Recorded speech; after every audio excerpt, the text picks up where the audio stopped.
It reportedly costs 300,000 pesos for Chinese nationals to illegally obtain a valid Philippine birth certificate, passport, and driver's license.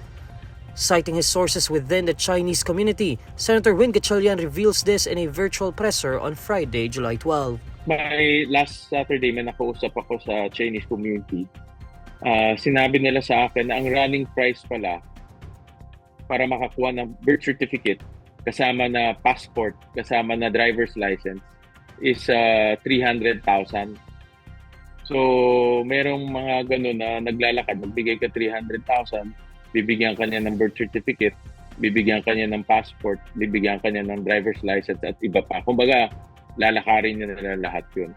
Pero ang source kasi lahat yan ay birth certificate. Once may birth certificate na, madali na kunin ng iba. Gatchalian's revelation comes after the National Bureau of Investigation uncovered close to 200 falsified birth certificates issued to Chinese nationals from 2018 to 2019 in Santa Cruz, Davao del Sur. According to the senator, NBI's disclosure in itself is very concerning, which may indicate that there is a syndicate actively working for the issuance of valid Philippine documents to Chinese nationals. Gatchalian says there's a possibility that these erring individuals are within the Philippine Statistics Authority itself or within the local government of Santa Cruz. We are urging PSA to already think about this and provide us with solutions dahil nag-uumpisa ito sa PSA.